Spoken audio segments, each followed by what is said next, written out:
बिल्कुल बिल्कुल जो बात हम लोगों ने पहले कही है, जिन नेताओं के बारे में कही है, उसमें कहीं पीछे हटने का सवाल नहीं है।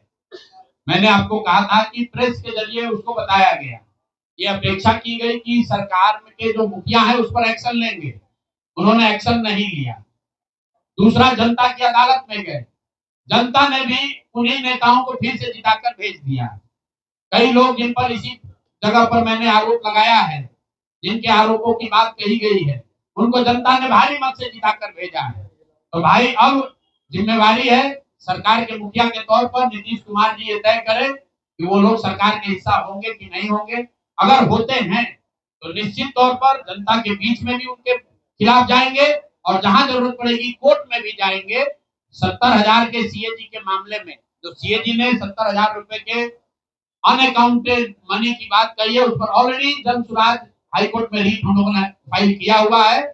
जहां तक व्यक्तिगत मामले हैं, जिन 4 नेताओं के बारे में बात की गई है, जैसे ही मंत्रिमंडल बनता है और अगर वो लोग फिर से सरकार में शामिल होते हैं, सरकार के हिस्सा बनते हैं, तो हम लोग निश्चित तौर पर न्यायालय का दरवाजा खटखटाएंगे। आपने कहा कि 10,000 रुपए की बात आपने कही, 10,000 रुपए चुनाव से पहले देने लगे थे लोग। आपने कहा कि 25 से ज्यादा सीटें आएंगी तो चुनाव से पहले ही आपने कहा था कि आप इस्तीफा दे देंगे, तो कंडीशन अप्लाई उस समय क्यों नहीं कर? बिल्कुल ठीक बात है कि आपने कहा, हम पहली बात तो आप लोग कह रहे राजनीति से हम किस पद पे है कि इस्तीफा दे दें? हाँ ना, सुन रहे हैं, आ रहे हैं, किस पद पर है कि इस्तीफा दे दें? आप एक मिनट, आपने सवाल, एक मिनट, आपने सवाल किया है, जायज बात है। आपने कहा था कि 25 से ज्यादा आएगा तो आप संन्यास ले लेंगे। तो भैया किस पद पर हैं जिससे मैं इस्तीफा दे दूं? अगर किसी पद पर हैं, ये तो नहीं कहा था कि बिहार छोड़कर चले जाएंगे, बिहार में रहेंगे और राजनीति नहीं, बिल्कुल बिल्कुल राजनीति छोड़ देंगे, राजनीति छोड़े हुए हैं, हम तो राजनीति करते ही नहीं है। लेकिन ये नहीं कहा है ना कि बिहार के लोगों की बात कहना छोड़ देंगे, ये तो नहीं कहा है। नहीं, आप ऐसा है, हमने कहा कि अगर 25 से ज्यादा सीट आएगा तो राजनीति छोड़ देंगे, बिल्कुल बात पर कायम है। लेकिन ये तो नहीं कहा कि 30,000 करोड़ रुपया में वोट खरीदेंगे। अब आप कह रहे नहीं, वोट उन्होंने नहीं खरीदा है, तो हमने कहा अगर नहीं खरीदा है तो 2 लाख रुपया दे दीजिए, हम बिल्कुल छोड़ देंगे। एक मिनट, अरे सुन तो लो, तो सरकार क्या विज्ञप्ति पढ़ लो जिस पर सरकार ने, हाँ बिल्कुल आपने कहा नहीं, ऐसा है, बिल्कुल हम भी सभी की बात नहीं कर रहे हैं। सरकार ने 1.5 करोड़ लोगों को 10-10 हजार रुपया दिया है और पूरे देश में इस बात पर बहस छिड़ी हुई है कि क्या ये 10,000 रुपया वन टाइम देकर वोट खरीदा गया है कि किसी सरकारी योजना के तहत इस पैसा को दिया गया है। मैं ये कह रहा हूं कि मैं बिल्कुल ये मानने को तैयार हूं कि सरकार का ये एकाधिकार है, वो चाहे योजना शुरू कर सकती है, अंतिम साल में, अंतिम महीने में किया, उसको कोई दिक्कत नहीं है, हम उस बात पर नहीं पड़ रहे। इलेक्शन कमीशन ने चुनाव के दौरान ये पैसा बांटने दिया, ये उनकी गलती है, उस पर भी हम टीका टिप्पणी नहीं कर रहे हैं। हम तो ये कह रहे हैं कि जिस योजना के तहत आप जीत कर आए हैं उस योजना को लागू कर दीजिए। हम लोग को बिहार में रहने की भी जरूरत नहीं है, बिहार ही छोड़ देंगे, राजनीति की क्या बात है? आप कह रहे हैं 40,000 करोड़ रुपए आप कह रहे हैं कि वोट खरीद दिया गया, इस वजह से वो जीत गए, आप हार गए ना। हम नहीं हारे, हम हार नहीं, हम तो रेस में ही नहीं है, हम तो रेस में ही नहीं है। हम आपको ये बता रहे हैं कि जो बात नीतीश कुमार के जीतने की है, जीत और हार के बीच में एक ही बात है कि क्या नीतीश कुमार जी ने, उनकी सरकार ने ये हर विधानसभा में 60,000 वोट 10,000 रुपया देकर खरीदा है कि नहीं खरीदा, इस पर बात है। और मैं ये एक मिनट रुकिए, चुनाव से पहले ही कहा है, चुनाव के पहले ही की बात हो रही है। और अरे आपकी क्या, आप क्या चाहते हैं? हम कहते हैं कि हम राजनीति से संन्यास ले रहे हैं इसलिए आप आए हैं? मेरे भाई, अगर ऐसा है, हमने हमने हमने आपको, आप भाई आप लोग जितने लोग आए हैं, हमने बिल्कुल स्पष्ट आपको कहा कि नीतीश कुमार ने प्राइमा फेसी जो दिख रहा है कि सरकार ने 10,000 रुपया देकर वोट खरीदा है, लेकिन मेरे पास उसका कोई प्रमाण तो है नहीं। सरकार कार्य नहीं है तो सरकारी योजना के तहत दी है। योजना की जो गजट ऑर्डर है वो देख लीजिए, उसमें लिखा क्या है कि 10,000 रुपया आपको स्वरोजगार के लिए महिलाओं को दिया जा रहा है और जरूरत के मुताबिक अगले 6 महीने में उसमें लिखा है कि अगर आपकी योजना सरकार को लगेगी ठीक है, वही बात। अरे भाई, हम हिंदी में लिखा है, उसको फिर से जारी कर देंगे, सब लोग पढ़ लेगा। सरकार ने ये नहीं कहा कि ये 10,000 वन टाइम पेमेंट है। उन्होंने कहा कि स्वरोजगार की योजना के तहत आपको 10,000 रुपया दिया जा रहा है और अगर एडवांस पैसा, एक मिनट रुकिए, और 2 लाख रुपया अगर आप स्वरोजगार में का काम करेंगे, अगर आप अपने पैर पर खड़े होने की योजना करेंगे तो 6 महीना में आपको 2 लाख रुपया और दिया जाएगा। ठीक बात है। अगर 1.5 करोड़ महिलाओं में 5 लाख 10 लाख महिलाओं को भी ये 2 लाख रुपए दे दें तो बिल्कुल इस बात पर हम कायम हैं कि हमको राजनीति नहीं, बिहार छोड़कर बाहर चले जाना चाहिए। बिल्कुल। अब फिर आप 5 लाख 10 लाख की बात नहीं भाई, एक मिनट रुकिए। आप लोग इतना वरिष्ठ पत्रकार हैं, इतना बात को पकड़े हुए हैं और हम लोग बात से हटने वाले लोग नहीं। हम नीतीश कुमार नहीं है जो सदन में खड़ा होकर कहेगा कि मिट्टी में मिल जाएंगे, भाजपा में नहीं जाएंगे। और उसी भाजपा के साथ उनको महान पुरुष आप बता रहे हैं। सुनिए, हम अपनी बात पर कायम हैं। कोई क्लॉज नहीं लगाएंगे। सुनिए, ऐसा है। अरे बिल्कुल कॉन्फ्रेंस नहीं लिख के दिया है कि अगर आप, लेकिन उसमें ये नहीं कहा था कि 10,000 रुपया में आप वोट खरीदिएगा। अगर हर विधानसभा में 10,000 रुपया नहीं दिया गया है तो आप बता दीजिए ये सत्य नहीं है। आप कह रहे हैं कि आप राजनीति छोड़ दीजिए, तो हम राजनीति के किस पद पर है जिसको छोड़ दें? आप बता दीजिए। सवाल ये है कि आपने कहा था 25 सीट आएगी तो हम राजनीति छोड़ेंगे। जी, आज आप एक रोज लगा रहे हैं, तो ये क्या भरोसा है कि कल अगर तो बिल्कुल आप भरोसा मत कीजिए। हमने जो बात अपनी कहनी थी, हमने आपको बात कह दी। हम अभी इस बात पर अपने आकलन पर कायम हैं कि 3 बरस की बिहार की गांव-गांव की यात्रा के बाद जो मुझे दिखा, जो समझ में आया, उसके हिसाब से नीतीश कुमार को 25 से ज्यादा सीट नहीं आना चाहिए था, सिवाय इसके कि उन्होंने हर विधानसभा में उनकी सरकार की ओर से 10,000। एक मिनट भैया, अरे आया है भाई, आया है, लेकिन उसके वो खरीद के आया है कि नहीं वो भी दिख जाएगा 6 महीना में। आज आप लगा रहे हैं, पहले ठीक है, आगे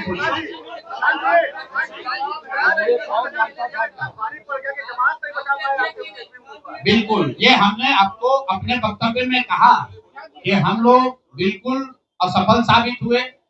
हमने जो बात यहाँ बिहार के लोगों को बताई वो लोगों को समझ में नहीं आया है, लोगों को स्वीकार्य नहीं है। हम अपनी गलती मान रहे हैं। लेकिन जो मैंने आपको कहा कि वोट नहीं मिलना, सुनिए, वोट नहीं मिलना गुनाह नहीं है, वोट नहीं मिलना क्राइम नहीं है। हमने भ्रष्टाचार नहीं किया है, हमने हिंदू मुस्लिम नहीं किया है, हमने जाति की राजनीति नहीं की है, हमने वोट नहीं खरीदा है। चलिए आगे बढ़े। पूरे प्रेस वार्ता में एक ही व्यक्ति तो नहीं पूछेंगे।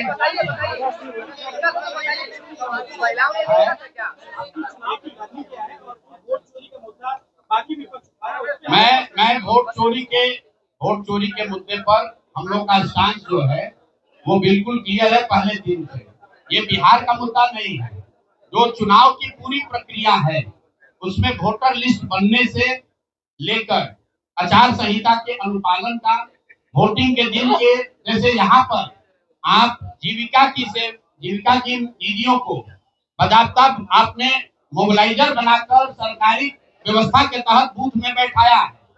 तो पूरे आचार वोटर लिस्ट बनाने की प्रक्रिया, आचार संहिता के अनुपालन की प्रक्रिया, वोटिंग के दिन जो हो रहा है वो, उसमें सरकारी तंत्र का इस्तेमाल, दुरुपयोग या उपयोग, और वोटिंग के बाद जो महाराष्ट्र से लगातार दिख रहा है कि अंतिम 2 घंटे में 15%, 20% एक्स्ट्रा वोट होना, फिर चुनाव आयोग का उसका डिटेल नहीं जारी करना, और 3 दिन के बाद ये बताना कि इतना वोट हो गया। ये बड़े मुद्दे हैं। हम लोग बहुत छोटी पार्टी है, हम लोग को तो इतना नहीं ताकत है, लेकिन आपके माध्यम से मैं ये जरूर देश के विपक्ष को ये कहना चाहूंगा कि इस पर गंभीरता से बात करने की, और इसको जरूरत पड़े तो सुप्रीम कोर्ट में ले जाने की जरूरत है कि आज की तारीख में, आज की स्थिति में जो आचार संहिता पहले से बना हुआ है वो कितना कारगर है या नहीं कारगर है। अगर सिर्फ इसमें वोटिंग रोल की बात नहीं है, SIR सिर्फ वोटिंग रोल की बात है, लेकिन जिस तरह से वोटिंग हुई है, आप बताइए कि सुरक्षा कर्मियों में होम गार्ड को यहीं पर इसी बिहार में लालू जी की जब सरकार थी, TN सेशन का जमाना था, उन्होंने कहा था कि नहीं, कोई लोकल आदमी यहाँ चुनाव की प्रक्रिया में हिस्सा नहीं लेगा, होम गार्ड का कोई आदमी हिस्सा नहीं लेगा। उसी बूथ पर आप आज के चुनाव आयोग ने उस जीविका दीदी को बैठाया है जिसको एक तरीके से सरकार ने कॉन्ट्रैक्ट दिया है कि आपको इतने लोगों को वोट दिलवाना है। मैं आपको एक उदाहरण देता हूँ, मधुबनी विधानसभा क्षेत्र है, मैं डिटेल में नहीं जाना चाहता था लेकिन आप पूरे रहे हैं। मधुबनी विधानसभा क्षेत्र है, वहां से उपेंद्र कुशवाहा जी के पार्टी के उम्मीदवार चुनाव जीत कर आए। मैं पूरे यहाँ पर जितने मीडिया के साथी हैं, जितने यहाँ चुनाव के विशेषज्ञ हैं, आप भी यूट्यूबर हैं, मैं दावा कर रहा हूं आज हो 5 महीने के बाद हो, आप मधुबनी विधानसभा क्षेत्र में जाइए, वहां पर एनडीए के प्रत्याशी को 1 लाख से ज्यादा वोट आया है। एनडीए को वोट मिला, 10,000 रुपए के लिए मिला, नहीं मिला छोड़िए, हम इस बात से दंग हैं कि मधुबनी में कितने लोग ऐसे हैं वोटर जो कि उपेंद्र कुशवाहा जी के पार्टी का सिंबल भी जानते हैं। भाई अलायंस वोट तो उनके पार्टी के सिंबल को पड़ा है ना, अलायंस का कोई सिंबल नहीं है। तो आखिर रातों रात पूरे मधुबनी क्षेत्र में, और क्या हुआ मैं नहीं कह रहा हूं, मैं आपको और आपके जरिए पूरे देश के लोगों को ये बताना चाहता हूं कि जो भी लोग सर्वे, सेफोलॉजी, पत्रकारिता, राजनीति में इंटरेस्ट रखते हैं, आप सैंपल के तौर पर कोई 5 कंस्टिट्यूएंसी उठा लीजिए, और जहां पर भाजपा और जदयू के उम्मीदवार नहीं लड़ रहे थे, वो दल लड़ रहे थे जिनका कोई सिंबल भी नहीं जानता है, नाम भी नहीं जानता है, उसको 1 लाख, 1.25 लाख वोट कैसे आया है? हमारे पास कोई प्रमाण नहीं है कि वो वोट कैसे आया, लेकिन राजनीतिक सामाजिक क्षेत्र में जुड़े होने के नाते ये आश्चर्य का विषय है कि जिस मधुबनी क्षेत्र में लोग ये नहीं जानते हैं कि कौन सा प्रत्याशी लड़ रहा है, कौन सा पार्टी लड़ रही है, उस पार्टी का सिंबल क्या है, उसको 1.25 लाख वोट आया है, और जो लोग वहां जीवन भर राजनीति कर रहे हैं उनको वोट नहीं आया। संभव है उनको इतना समर्थन है, लेकिन मेरा आपसे आग्रह ये, भाई देखो 1 मिनट रुक जाइए, आपका सवाल 10 ले चुके हैं, और भी तो लोग हैं, आपका एक और ले लेंगे, आप शांति से बैठिए, ऐसा मत घबराइए, हम यहाँ बैठे हुए हैं।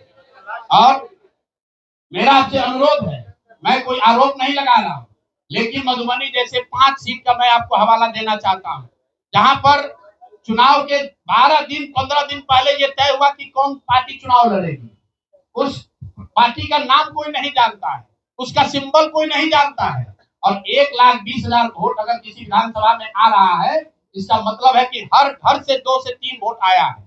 आपको आंधी दिखनी चाहिए वहां पर। ये मतलब विधानसभा के स्तर पर 1,20,000 वोट लाना साधारण बात नहीं है। 1,20,000 वोट आया है, कैसे आया है? इसकी 2 ही वजह हो सकती है, या तो जो 60,000 लोगों को आपने 10,000 रुपया दिया और उन लोगों ने ये जिम्मेवारी ली कि भाई 10,000 रुपया हमको मिला है, हम मैं और अपने घर के लोगों को वोट मैं दिलवाऊंगा या दिलवाऊंगी, या फिर कोई ऐसी बात है, अदृश्य शक्ति है जो हम लोग को हमारे समझ से बाहर है कि भाई कैसे ये संभव है। और मैं ये नहीं कह रहा हूँ वहां वोट कैसे पड़ा, मैं आपको खुली चुनौती दे रहा हूँ, आज चलिए मधुबनी। मैं 3 दिन से प्रेस इसलिए नहीं कर रहा हूँ कि मैंने अपने लोगों को वहां भेजा है, और मधुबनी में मैंने कहा भाई पूछो तो कि उपेंद्र कुशवाहा जी के पार्टी का सिंबल क्या है। 30% लोग को सिंबल नहीं मालूम है कि सिंबल क्या है, और उनको 1 लाख से ज्यादा वहां वोट आया है। मुझे उपेंद्र कुशवाहा जी से कोई लड़ाई नहीं है, उनको उनके पार्टी के प्रत्याशी से कोई मुझे लेना देना नहीं है। मेरा सिर्फ ये कहना है कि ऐसी कौन सी विधा है कि हम लोग 3-3 साल का एक विधानसभा में घूम रहे हैं, लोगों को ये नहीं मालूम है कि धन स्वराज का चुनाव चिन्ह क्या है, और ये लोग 10 दिन चुनाव के पहले आए, उस पार्टी का नाम मधुबनी शहर में लोग नहीं जानते हैं, उस पार्टी का सिंबल घर घर पहुंच गया और उसको 1,20,000 लोगों ने वोट दे दिया। तो मेरे भाई, ये बहुत बड़ी चुनाव की विधा है। मैंने आपको पहले कहा कि भारी चूक हुई और जो भी चूक हुई है उसको सुधारने के लिए पूरी ताकत लगाएंगे, फिर से बैठेंगे, ड्राइंग बोर्ड पर जाएंगे और देखेंगे कि जो चूक हुई है उसको कैसे सुधारा जाए। देखिए,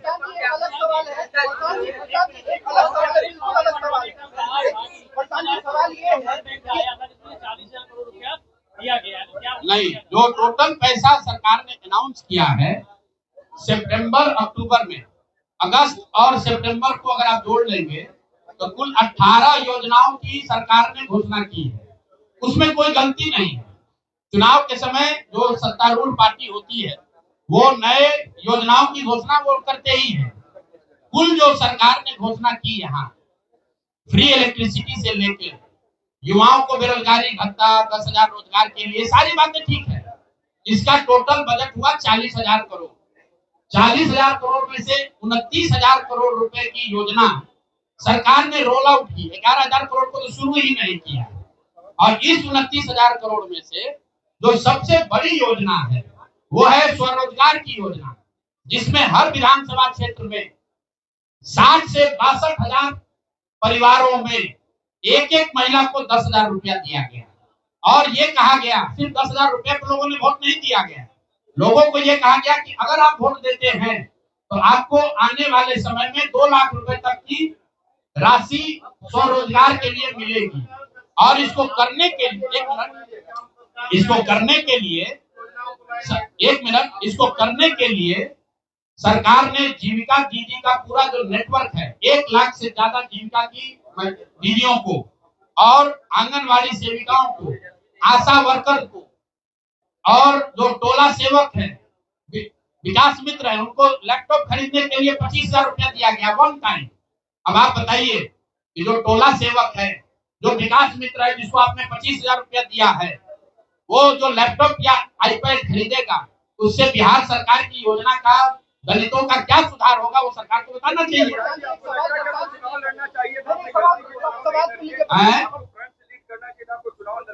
भैया, ऐसा है कि जब हमारे दोस्त, हमारी बात को जनता ने माना ही नहीं है तो हम लड़े या न लड़े।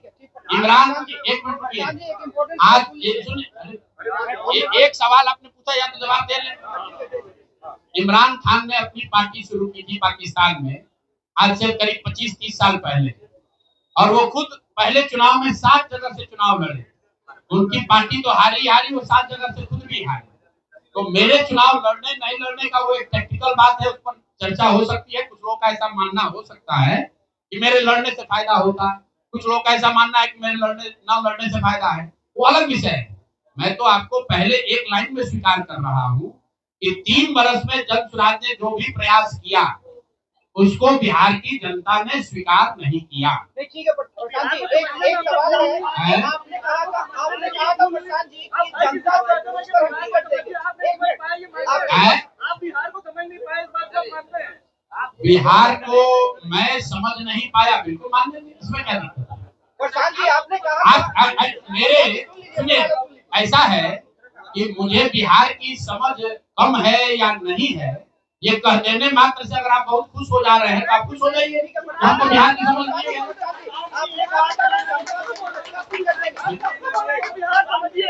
मेरे भाई, ऐसा है, अगर हमने हमारे आप जितना बोले क्या पहले बिहार को समझिए, आप बिहार को नहीं समझे, मानते हैं? बिल्कुल ठीक बात है, नहीं समझे तो 3 बरस अगर पैदल चल रहे थे तो बिहार को समझने के लिए ही चल रहे थे, अब फिर और चलेंगे, फिर जाएंगे। जनता से पूछा था क्या टिकट बंटवारे से पहले? पहली बात।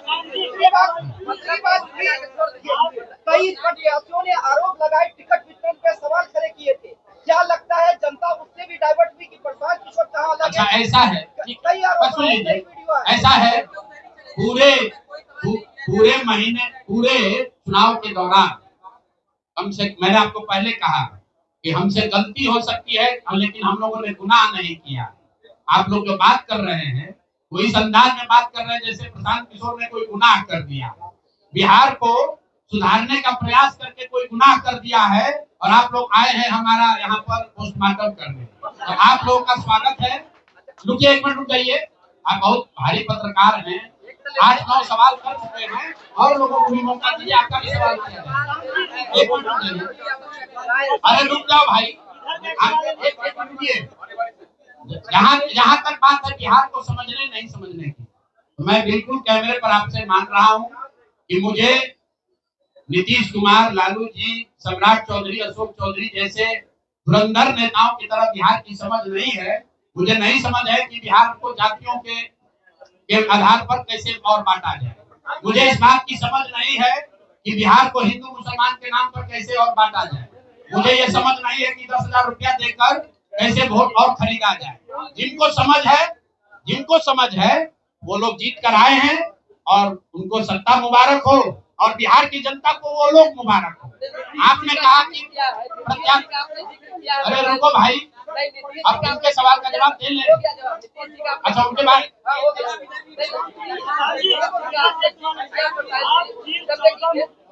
आप जिन 14 मुख्यमंत्री को बनाने की बात कर रहे थे, क्या आपको लगता है कि आपका उनमें अहम योगदान रहा है? खास करके बिहार के नीतीश कुमार जी के साथ कोई योगदान नहीं है।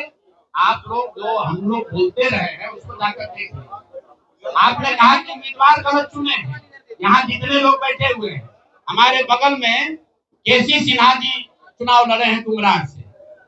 ये तो हमको पैसा देकर टिकट नहीं खरीदे होंगे और कुम्हरार की जनता ने केसी सिन्हा को हराकर किसी दूसरे को जिताया है। हमारे बगल में वाईबी गिरी जी बैठे हैं, मांझी से इनको हराकर जनता ने किसी दूसरे को जिताया है। तो मेरे भाई, मैं समझता हूँ कि अगर केसी सिन्हा नहीं जीते तो उससे केसी सिन्हा के जीवन पर कोई फर्क नहीं पड़ेगा मेरे भाई, कुम्हरार की जनता के जीवन पर फर्क पड़ेगा। अगर आपने मांझी से वाईबी गिरी को हरा दिया तो वाईबी गिरी का कोर्ट का प्रैक्टिस नहीं बंद हो जाएगा, मांझी के लोगों की दिक्कत जो है वो बढ़ेगी।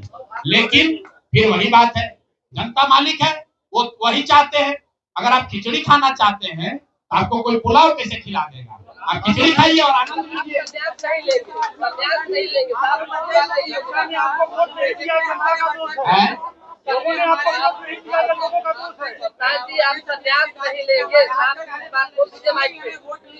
तो क्या आपके वर्कर भी कन्विंस नहीं हो पाए? नहीं, ठीक बात है। हमने आपको पहले कहा कि जो कुछ भी हम लोगों ने प्रयास किया उसमें जनता को हम लोग नहीं समझा पाए और उसका दोष हम पर है, उसकी जिम्मेवारी हम लोगों पर है। और लेकिन अगर नहीं समझा पाए तो उसको समझाने की जो आगे की जिम्मेवारी है वो भी हम ही पर है।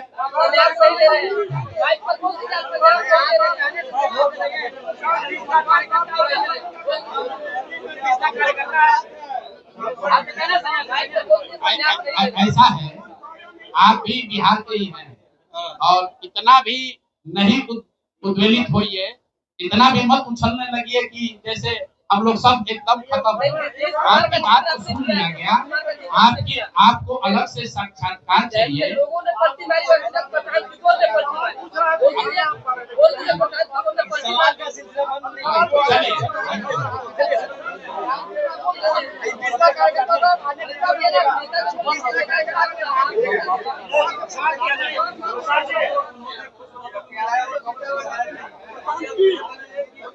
अभी तो हम लोग वापस जाकर अपने उस प्रारूप को फिर से देखेंगे जो हम लोग लेकर जनता के बीच गए थे। जो सोच, जो विचार, जो प्रयास लेकर जनता के बीच गए थे वो देखेंगे कि भाई जनता को चाहिए भी कि नहीं चाहिए। अगर जनता को पढ़ा लिखा आदमी नहीं चाहिए, अगर जनता को स्वच्छ लोग नहीं चाहिए, हम लोग तय करेंगे क्या करना है।